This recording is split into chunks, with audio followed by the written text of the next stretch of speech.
Welcome to part 2 of the series, Vikings and Asatru. Today I'm going to talk about runes, symbols, and some stuff pertaining to both of them. So to start, we have the runes. The basic alphabets that most people know are the Elder Futhark and the Younger Futhark. The Elder Futhark is associated with Proto-Norse and is actually pre-Viking era.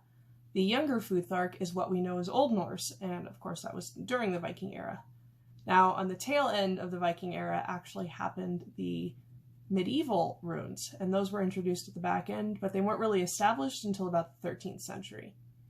Now, the thing is, Elder Futhark is actually a reconstructed alphabet, I guess you could say, for the names, because they had to reverse engineer the names of several of the runes from Younger Futhark, the Gothic alphabet, and Old English. Of course, Elder Futhark has 24 runes and Younger Futhark has 16 runes. So when they went through the transitionary period, a lot of those runes were dropped. Now, a big one, Ahaz, was actually seen to be a regional rune and wasn't actually located in a lot of other alphabets of the time. And a lot of the names were actually switched from the runes they were associated with in the Elder Futhark to the Younger Futhark when they went through that transitionary period. A lot of people associate the runes with magic, magical practices, spell work, and divination, which historically is not actually true. There's no factual evidence showing that it was used for such purposes specifically, especially in their modern day applications. Now, is that going to say that they didn't use runes in magic? Not necessarily. I mean, you're going to use the language that you know to do your magical practices. In this case, the alphabet that they had was the Elder Futhark and the Younger Futhark. For the time period, it would have been the Younger Futhark. So it's very logical that that would be present in magical practices, but not necessarily as part of the magic itself.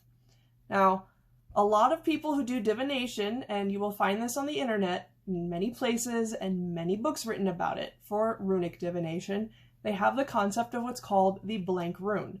It's supposed to signify Odin, even though he already has his own rune, Othala, and it's pretty much the universal chaos, the unknown, and mystery.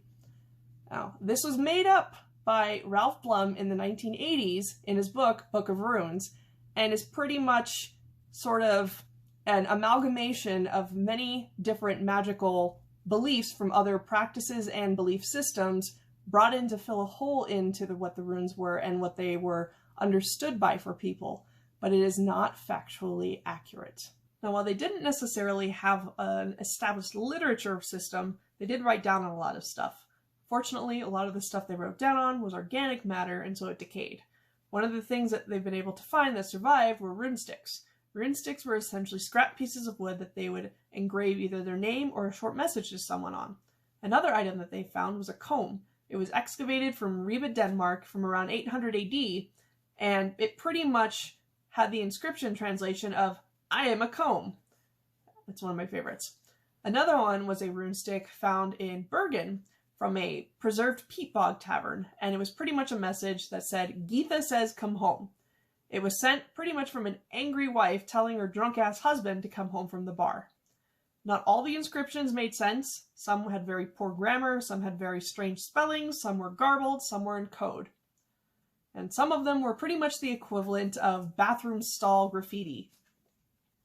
Now, the most popular representation of runes was runestones. The runestones were pretty much stone faces that were carved and engraved to tell stories of mostly dead people as memorials. And they're spread pretty much all around Scandinavia except for Iceland. They haven't seemed to be able to find any there. There's about 3,000 that they know of. About up to 2,500 of those are in Sweden. And then there's some in Norway, some in Denmark, some in the British Isles as well. Now, interesting fact is that the majority of the ones found in Sweden are actually Christian. Some of them just partially Christian and some of them entirely Christian in the material that they cover. A lot of that is the actual words, the stories, but also the iconography. They have a lot of crosses, that sort of thing engraved into them. Now, the whole thing with runestones became really popular around 960 AD when Harold Bluetooth pretty much ordered to have a runestone carved to signify the event of him being baptized. After that, it became popular and a lot of people decided to do it. An interesting note is that Harold Bluetooth's name was actually used for what we know as Bluetooth. If you look at the symbol for Bluetooth, it's actually a bind rune of his name. Now, an interesting point to note is that a lot of the symbols that are associated with Asatru and heathenism are not actually Viking in origin. They happen up to hundreds of years after the actual period of the Vikings. One of those symbols is Eishjálmur, the Helm of Aa. It's actually a stave of Icelandic magic called Galdrostafjör. The helm was acknowledged in the poetic Eddas of Aegis, but the stave people associate with it showed up much later than the time period than the Eddas were written, around the 1670s. There was actually a symbol referred to as the helm 100 years prior that looked different than the modern stave that most people recognize, and was found in the Svartkonst book, dark magic book, around the 1600s, and is actually a Christian prayer. Yet another manuscript, AM 434, written from around the 1500s, that states a bathing ritual to be completed, combined with yet another symbol associated with the Helm of Aa, and even more Christian prayers. Vegvísir, that which shows the way, often called the Viking compass, is another Icelandic stave, and first shows up in the 1800s in the Hold manuscript, which was a combination of pagan and Christian magic. There is no evidence that it existed during the Viking times. Another popular symbol that's often associated with the Viking era incorrectly is the Valknut. It's that three-tipped knot that everybody seems to associate with Odin. It can be seen on runestones and grave goods from around Scandinavia and the Anglo-Saxon world, but the name doesn't actually exist in any historical period text. The name is a modern Norwegian compound word signifying the knot of those fallen in battle. There's evidence that the knot was associated with death and was often seen with Odin himself in runestones and carvings, or symbols representing him, but it is not written anywhere that it is actually his symbol. There are mentions in later interpretations that the knot signified Odin's magical abilities to alter a man's state of mind, signifying the knot-like effects of the threads of fate. Another says that the knot is actually Hrungnir's heart, mentioned in the Prose Edda. So what was the point of this video?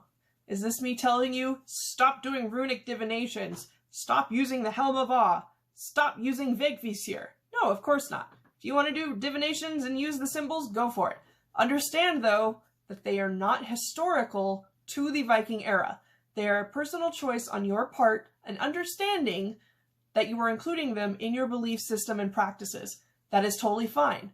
All that I ask is that you stop associating the Vegvísir with the Viking compass, because it is neither Viking nor is it really a compass, and acknowledge the fact that these are not historical things that took part in the Viking era. You can still include them because Asatru and heathenism are open enough that you can include varying pagan things from the Scandinavian era and still technically be effective. It's just a personal choice to include stuff that doesn't necessarily become historically accurate to the period of the Vikings.